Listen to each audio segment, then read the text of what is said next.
What if I had called him? What if I'd have been in touch more? What if we'd have done more? What if? This may be a little bit of a controversial video. I don't know. I guess we will see how the comment section goes. Sister Wives has finally addressed the tragic passing of Garrison Brown on the show. And I had mentioned in my Facebook group and in my Monday Night live stream this past week that Kody's statements and his sentiments shared in this past episode, I just don't have a lot of sympathy for him.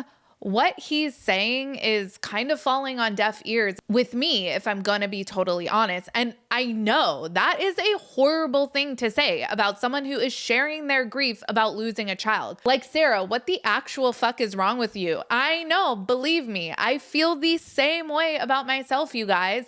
I mentioned in my live stream, my commentary on this past episode, episode 23, would have been a lot different had this episode aired closer to when Garrison's passing actually occurred. But I get why it didn't. The Sister Wives episode addressing Garrison's passing aired this past May 4th, 2025. A full 425 days, almost 14 months since Garrison died. In the time between Garrison's untimely death and the airing of this episode, there have been 3 things in particular that have happened that have pretty much made me immune to what I perceive as Kody's disingenuous pleas for sympathy from the viewers. We have a lot to talk about. Let's get into today's video.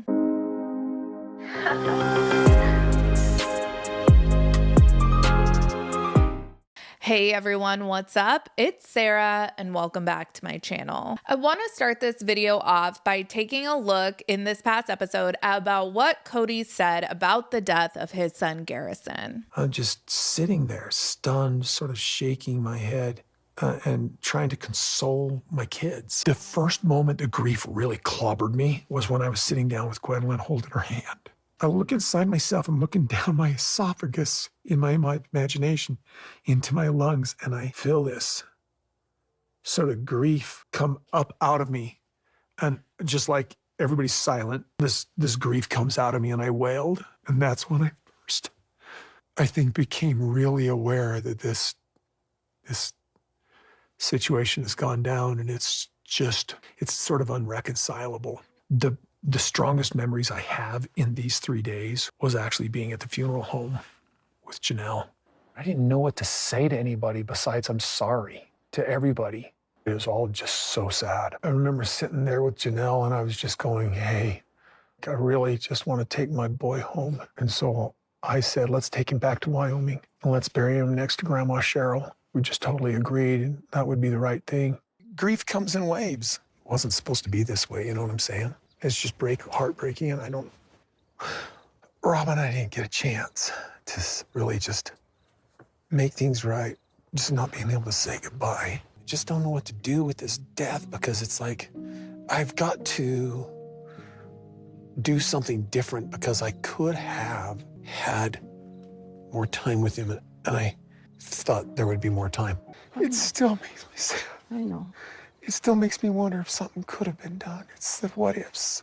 Imagine this or imagine that, or the opportunity, the lost opportunity for him. It's just all sad. It's just heartbreaking. How am I going to do this? How do I do the rest of my life with every holiday and every birthday? All the frustration I had over stuff with COVID and everything like that, all of a sudden that's just like, it's so unimportant. I'm just sad. Yeah. Sad about what would have been. Look, taking his words in isolation and only in the context of being in the immediate aftermath of Garrison's death, Kody's reaction is nothing short of heartbreaking. I mean, a parent's worst nightmare is having to bury a child. It just goes against nature of how things are supposed to go. And I don't wish bad things on Kody, and I certainly would not wish the loss of a child on him. I would not wish that on my worst enemy.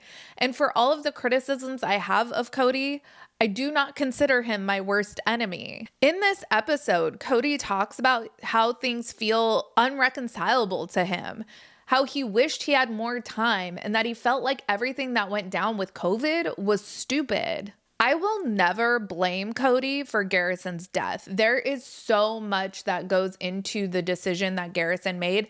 And I think his sister, who obviously knew him better than any of us did, is accurate in pointing out that mental health issues were the biggest demon that Garrison was battling. With that being said, we cannot ignore the last several seasons of the show, which heavily featured Garrison's disgust at his father's abandonment of his non-Robin households. And we know that the last text message that Garrison sent was a photo sent to a group chat that included his father and members of production. And the message was something along the lines of he wanted to hate them, but he was remembering all the good times or something of that nature. So while I'm not going to blame Kody for Garrison's death, I'm not going to willfully ignore the fact that Garrison's relationship with his father played a huge factor in Garrison's declining mental health. And Kody knew that too. That's why the first thing he said to his family members was, "I'm sorry." I believe that Kody felt like other people would look to him as having a sense of responsibility.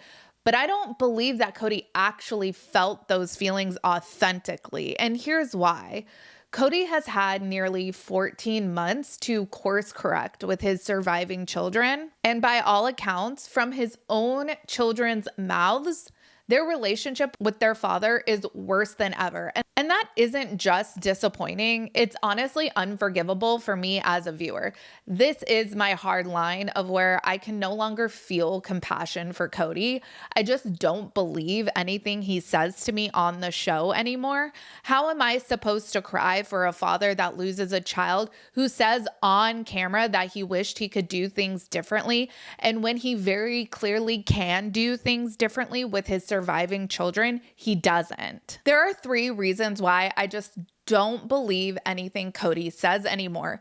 3 things that have happened since Garrison passed away that just really let me know that Kody's irredeemable in the court of public opinion. First, we need to talk about what Mykelti said on her Patreon regarding her relationship with Kody and Robin. As we have seen on the show, since Christine left Kody, Mykelti has really become the bridge for Kody to have a relationship with a lot of her siblings. And she was one of the ones tasked with disseminating Robin's displeasure with that Christmas text thread fallout.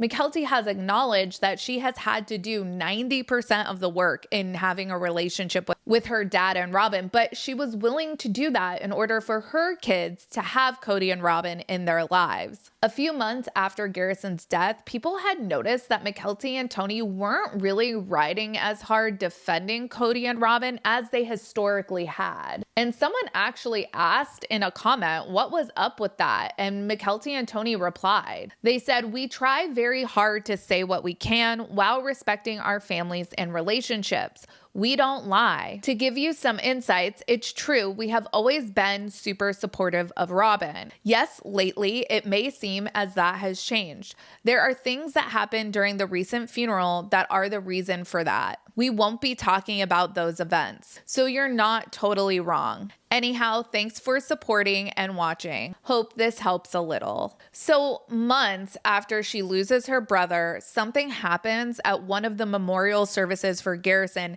that crossed the line even for Mykelti, Kody's child that has seemed to have had an endless amount of patience for his selfishness. A couple of months after this information leaked, Madison launched her podcast. So in the fall of 2024, Madison launched the Authentic Society, and while her presence on the podcast was relatively short-lived, she did reveal that in the fall of 2024, more than 6 or 7 months after her brother passed, she remained no contact with her father. I have no contact with some of my family, and it's because of stuff that has happened, but also I realized I could, when we were adults and talking, so like for instance, my dad would get very angry when I'm a straight shooter. You ask me a question, I'm going to tell you what I think. And he would get very angry when I'd be like, I don't know why you're surprised here. And so that was one of the reasons that I went no contact, was because it was like he didn't like a mirror being held up, or in my opinion, it was like there was a lot of anger, and he's like, that's not true. And I'm like, it is true. I know this firsthand. So, and there's other people that were the same. It was like when I would express they'd ask for my opinion and then I would express my opinion and they'd get angry. Like I always get messages from people who are like, you should just forgive your dad and, respect him. And I'm like, I don't think you know what you're talking about, because your experience with your dad could be very different than my experience with my dad. And you're telling me to just, he doesn't have any respect for boundaries. And so it's like, you have to play by his rules. And I just don't care to do that. I wonder if what Madison is alluding to with her dad not respecting boundaries has anything to do with what McKelty was referencing, was something going down at the funeral. Who knows? But it does seem like there could be a correlation there. And finally, in September of 2024, Christine Brown, who still shares a minor child with Kody, ultimately sues him for child support. It's been reported that lawsuit recently settled, but like, what the actual fuck? In episode 23, Kody seems to be full of remorse and regret.